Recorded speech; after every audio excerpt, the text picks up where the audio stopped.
Hello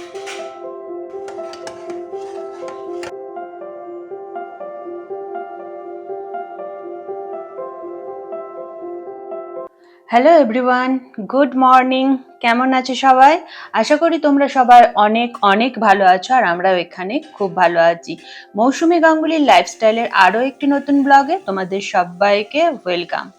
এখন বাজছে ভোর 6:30, আর ব্যাঙ্গালোরে এখন এত ঠান্ডা যে কিছু বলার নেই। মানে সকালবেলা ঘুম থেকে উঠে মানে কাঁপতে কাঁপতে রান্নাঘরে এসেছি। আগে থেকে একটা চাদর আমি সোফার ওপরে রেখে দিই, ঘুম থেকে উঠে সে চাদরটা গায়ে দিয়ে তারপরে রান্নাঘরে আসি। তার মধ্যে দেখাচ্ছি তোমাদেরকে, বারান্দা থেকে দেখাচ্ছি সেটা হলো যে দেখো কিরকম তার মধ্যে ঝিরঝির করে বৃষ্টি হচ্ছে, আর সাথে ঠান্ডা হাওয়া চলছে। বৃষ্টি মানে এইরকম প্রত্যেক দিন সকালবেলা ঘুম থেকে উঠে দেখবো এরকম বৃষ্টি চলছে, মানে সারা রাত ধরে এরকম ঝিরঝির ঝিরঝির করে বৃষ্টি হতে থাকে, আর সাথে এত ঠান্ডা হাওয়া যে সবার শরীর খারাপ হয়ে যাবে, বাচ্চাদের তো হবেই, বড়দেরও। আর বাইরেটা পুরো কুয়াশায় ঢাকা, মানে সামনেটুকু দেখা যাচ্ছে, বাকি দূরটা দেখো কুয়াশায় ঢাকা, দেখা যাচ্ছে না কিছু। তো ঠান্ডাতে কাঁপলে আর ঘরে বসে থাকলে আমার হবে না, কারণ সকালবেলায় আমাকে রান্নাঘরে আসতে হয়। আমার রান্নাঘর দিয়েই সকাল শুরু হয়, আর রান্নাঘর দিয়েই আমার দিন শেষ হয়। তো রান্নাঘরে আমি এখন ছেলের জন্য ব্রেকফাস্ট, ছেলের জন্য লাঞ্চ আর হাজব্যান্ডের ব্রেকফাস্ট, মানে ছেলের জন্য যেটা লাঞ্চ বানায় হাজব্যান্ডের সেটা ব্রেকফাস্ট হয়ে যায়। আর ছেলে তো খেয়ে যাবে দুধ কর্নফ্লেক্স ব্রেকফাস্টে, ও তো খেয়েই যায়। আর আজকে ব্রেকফাস্ট আর লাঞ্চ বক্স যাই বলো, তার জন্য করেছিলাম স্যান্ডউইচ। তো ওদেরকে স্যান্ডউইচ করে দিলাম, আর আমার ছেলে দুধ কর্নফ্লেক্স খেয়ে রেডি হয়ে নিয়েছে। ভীষণ ঠান্ডা, ওকে আজকে আর চান করাইনি। আমি বললাম তুই স্কুল থেকে আসার পর গা হাত পা ধুয়ে নিবি, গরম জল হয়েও যাবে তখন। আশা করি সকালের মানে এখন যতটা ঠান্ডা হাওয়া মেঘলা ওয়েদার দেখতে পাচ্ছে, এখনো ঝিরঝির করে বৃষ্টি চলছে, ওরা বেরোচ্ছে। 9টার পর কিন্তু আকাশটা পরিষ্কার হয়ে যায়, প্রত্যেক দিনই এটাই হয়। তো ওরা বেরিয়ে যাওয়ার পর আমি চা নিয়ে বসলাম একটু। চা মানে সকাল থেকে তো একভাবে দাঁড়িয়ে কাজ করি, তো ওরা যাবার পর একটু চা খাচ্ছি। তো আজকে বেশিক্ষণ বসবো না, তাড়াতাড়ি কাজ সারতে হবে, কারণ আজকে হচ্ছে সোমবার, শ্রাবণ মাসের 2য় সোমবার। আমি শ্রাবণ মাসের প্রত্যেকটা সোমবারই করি, তো আগের সোমবারেও করেছিলাম। এই দেখো আমি যেটা বলছিলাম, দেখেছো এখন রোদ উঠছে হালকা হালকা, ভালো লাগছে। তবে এই রোদটার কোনো জোর নেই, মানে ওই কোনো রকমে একবার করে একটু করে উঠবে আবার ডুবে যাবে। তবে বৃষ্টিটা হবে না, এখন আকাশটা আস্তে আস্তে পরিষ্কার হয়ে যাবে, আবার হয়তো বেলা করে বৃষ্টি নামবে, সারা রাত বিকাল চলবে, আর সাথে এত ঠান্ডা। তো যাই হোক, অনেকক্ষণ বসেছিলাম, মানে আলিশে লেগে যায় আর কি বসলে ঠান্ডার মধ্যে, আর ইচ্ছা করে না জল ঘাঁটতে, জলও তো ভীষণ ঠান্ডা। তো যাই হোক, আমি তাড়াতাড়ি করে যতটা পারি কাজ সারতে হবে, আজ সোমবার সব পরিষ্কার টরিষ্কার করতে হবে। আর তোমাদেরকে আর একটা জিনিস দেখাই চলো, আমার বারান্দায় আজকে কি সুন্দর দুটো ফুল ফুটেছে, টাইম ক্লক। এটা আমরা ছোটবেলায় 9টা মণি বলতাম, 9টার সময় এই ফুলটা ফুটতো। আর একটা আছে 10টা মণি, 10টা মণির গাছটাও আমার কাছে ছিল, সেটা কলকাতা চলে গেছিলাম তো আর মরে গেছে। এটা যাই হোক ছিল, তো এখনো আছে। তো কথা বলতে বলতে আমার সমস্ত কাজ সারা, রান্নাঘর পরিষ্কার, ধোয়া, বাসন ধোয়া, ঘর ধোয়ার ঝাঁট মোচা সব করা কমপ্লিট হয়ে গেছে। এখন আমি বারান্দাটা ধুয়ে নিচ্ছি, কারণ বললাম আজকে সোমবার, তো ওই জন্য তাড়াতাড়ি করছি, একটুও বসিনি। তো রান্নাঘর পরিষ্কার না করে তো, কারণ রান্নাঘরে মাছ ডিম এইসব হয়, তো সেই জন্য একবারে রান্নাঘরটা পরিষ্কার করে ঘর দোয়ার ঝাঁট দিয়ে মুছে নিলাম। যা বাসন কোসন ছিল বেসিনে সব ধোয়া হয়ে গেছে। এবার বারান্দাটা ধুয়ে, জামা কাপড়গুলো আমি সকালেই মেশিনে দিয়েছিলাম, সেগুলো এখনো মেলা হয়নি, কারণ আমি বারান্দাটা ধোয়ার অপেক্ষা করছিলাম, না হলে মেললে অসুবিধা হয়, সেই জন্য বারান্দা ধোয়ার পর জামা কাপড়গুলো মেলি। তো এরপরে জামা কাপড়গুলো মেলা হয়ে গেলে আমি যাব চানে, তারপরে বসবো পুজো। চান করে আমি চলে এসেছি, পুজোতে বসে গেছি। তো মহাদেবকে আগে গঙ্গা জল দুধ দিয়ে চান করিয়ে নেবো। আজকে আমি ঠিক করেছি যে একটু ঠাকুরের জন্য আমি বাড়িতেই মিষ্টি বানাবো, বাইরে থেকে আনিনি। আনিনি, ইচ্ছা করেই আনিনি, আমি ঠিক করেই রেখেছিলাম যে আজকে মহাদেবের প্রসাদে আমি নিজেই বাড়িতে মিষ্টি বানাবো। তাই এখন শুধু ফল দিয়েই ঠাকুরকে পুজো দিলাম। এরপরে আমি রান্নাঘরে যাব, রান্নাঘরে যেয়ে আগে একটু চা খাবো, কারণ সেই সকালবেলা একটু লিকার চা খেয়েছি। এখন ঘড়িতে বাজছে 11টার মতন, তো এতক্ষণ একটানা কাজ করেছি, কারণ শুধু এই পুজোটা দেওয়ার জন্য। পুজোটা দেয়া হয়ে গেলে অনেকটা মানে মনেরও শান্তি লাগে আর শরীরটাও হালকা লাগে। কারণ পুজো না দেওয়া হলে দেখবে কাজ করার পর যদি পুজো দিতে যাই তখন ভীষণ ক্লান্ত লাগে, পুজোয় মন বসে না। তাই আগে পুজোটা দিয়ে নিলাম, তারপরে রান্নাঘরে যে বাসনগুলো ধুয়ে রেখেছিলাম গুছিয়ে চা করলাম, চা খেলাম। আজকে একটু দুধ চাই খেলাম, মানে এত ঠান্ডা, শরীর গরম হচ্ছিল না, ওই জন্য আদা দিয়ে একটু দুধ চা আর দুটো বিস্কিট খেয়েছি ব্রেকফাস্টে, আর কিচ্ছু না। আর একটা গ্যাসে আমি দুধটা জাল হতে বসিয়ে দিলাম মিষ্টির জন্য, 1 লিটারের দুধের মিষ্টি করছি। আর একদিকে আমি সবজি কাটছি, কারণ আমি উপোস করব, কিন্তু আমার ছেলে তারপর গাঙ্গুলি ওরাও তো খাবে।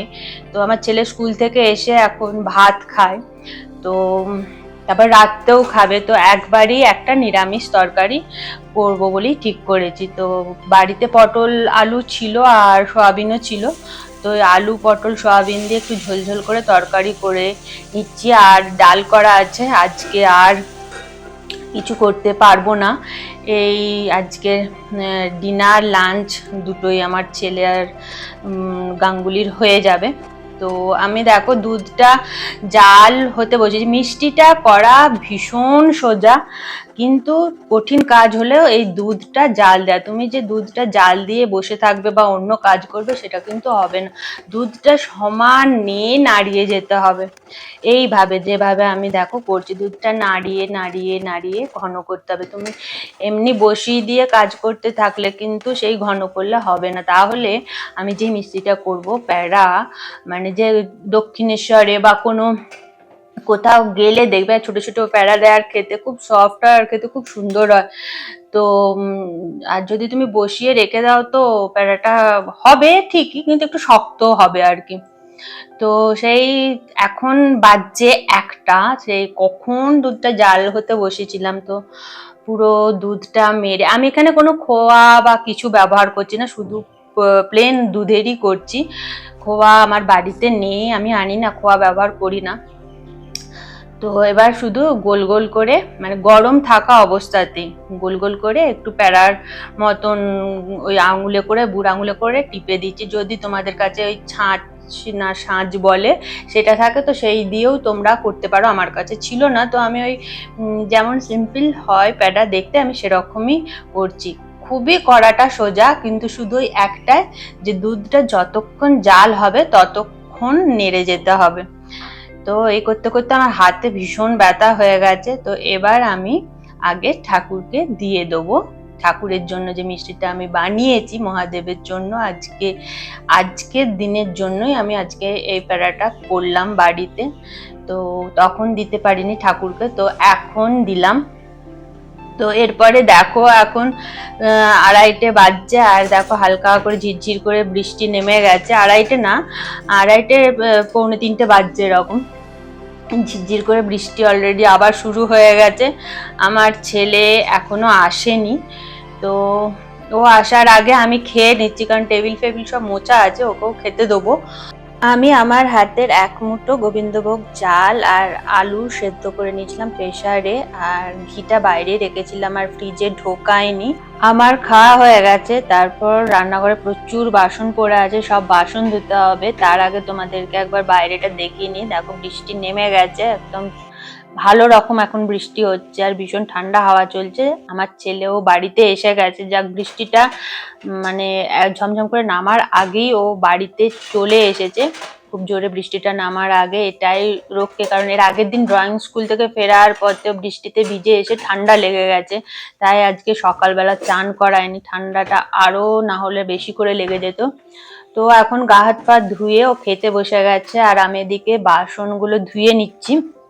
বাসনগুলো ধুয়ে রান্নাঘরটা পরিষ্কার করে একটু ঝাঁট দিয়ে নেবো, কারণ সারাদিন যে রান্না করেছি একটু টুকটাক পড়েছে, সেগুলো না ঝাঁট দিয়ে নিলে পায়ে পায়ে আবার সেগুলো গোটা ঘরে হবে, আমার আবার কাজ বেড়ে যাবে। তো বাসনগুলো ধুয়ে নিলাম। এরপরে আরো ঠান্ডাটা পরপর বাড়তে থাকবে, জলে আর হাতই দিতে পারবো না।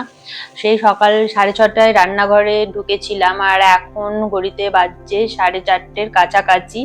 তো এখন আমি কিছুক্ষণ রেস্ট নেবো, 1-2 ঘন্টা শোবো, তারপরে উঠে সন্ধে দেবো। সন্ধে দেওয়ার পর চাটা খেয়ে একটু বেরোবো, বাজার যেতে হবে। তো এখন সন্ধে হয়ে গেছে, আমি সন্ধে দিয়ে 1 কাপ গরম চা নিয়ে একটু বসেছিলাম, ভীষণ ঠান্ডা লাগছিল, ওই জন্য কম্বলটা জড়িয়েই বসেছিলাম। তো তারপরে চলে গিয়েছিলাম বাজারে, সবজি আনার ছিল আমাকে, মানে বেরোতেই হতো, আর বাইরে বৃষ্টি পড়ছিল, ইচ্ছা করছিল না, এত ঠান্ডা হাওয়া দিচ্ছিল, কিন্তু আমাকে বেরোতেই হতো কারণ ঘরেতে সবজি ছিল না একদমই। আর কালকে আবার মঙ্গলবার, তো মঙ্গলবার এমনিতেই নিরামিষ রান্না বান্না থাকে, তো সবজি ফ্রুটস সেগুলো সব ঠান্ডার মধ্যেই একটা জ্যাকেট পরে যে নিয়ে এসেছিলাম, আর বৃষ্টি হচ্ছিল ওই জন্য আর মোবাইল বার করে আমি ভিডিও করিনি তখন। তো বাড়িতে এসে সব সবজিগুলো আগে বার করে নিয়েছি, বার করে সাজিয়ে রেখেছি, এগুলো এবার দেখানোর জন্য তোমাদেরকে। এই দেখো, এই লাউটা একদম ছোট্ট কচি লাউ, দেখতে এত সুন্দর লাগছিল, আমি এরকম দেখে ছোট লাউটা দেখে পছন্দ হলো, ওই জন্য দুটো নিয়ে এলাম। জানি না এগুলোর কি করব, কারণ লাউ দিয়ে ডাল, লাউ ঘন্ট এগুলো তো প্রায় করে থাকি, একটু অন্য কিছু করার ইচ্ছা আছে, জানি না এখনো অবধি কি করব।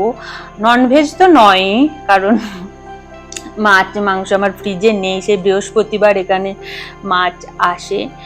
তো সবজি বাজারগুলো এবার সব গুছিয়ে আমি ধুয়ে জল ঝরতে দিয়ে রাখবো, কাল সকালবেলা এগুলো আবার জল ঝরে গেলে ফ্রিজে ঢুকিয়ে রাখবো।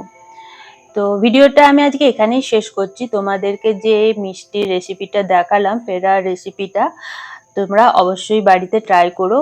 খুব সোজা, শুধু একটাই কষ্ট, যেটা সারাক্ষণ নেড়ে যেতে হবে, তাই একটু হাতটা ব্যথা হয়ে যাবে, বাকি আর কিচ্ছু না। বাড়িতে দুধ আনবে, কোনো কিছু মেশানোর দরকার নেই। আমি 1 লিটার দুধে করেছি, তোমরা চাইলে 2 লিটার দুধে করতে পারো, কোনো অসুবিধা নেই। শুধু একটু এলাচ থেতো করে দিতে পারো দুধটা জ্বালানোর সময়, আর মিষ্টির জন্য চিনি দুধটা জ্বালানোর সময় দিতে হবে। তো আজকে ভিডিওটা এখানেই শেষ করলাম। তোমরা সবাই সুস্থ থেকো, ভালো থেকো। কেমন লাগলো অবশ্যই কমেন্ট করে জানিও, ভালো লাগলে একটা লাইক দিও। তোমাদের সাথে দেখা হবে আবার নেক্সট ব্লগে। আজকের মতন এখানেই, tata, take care, good night.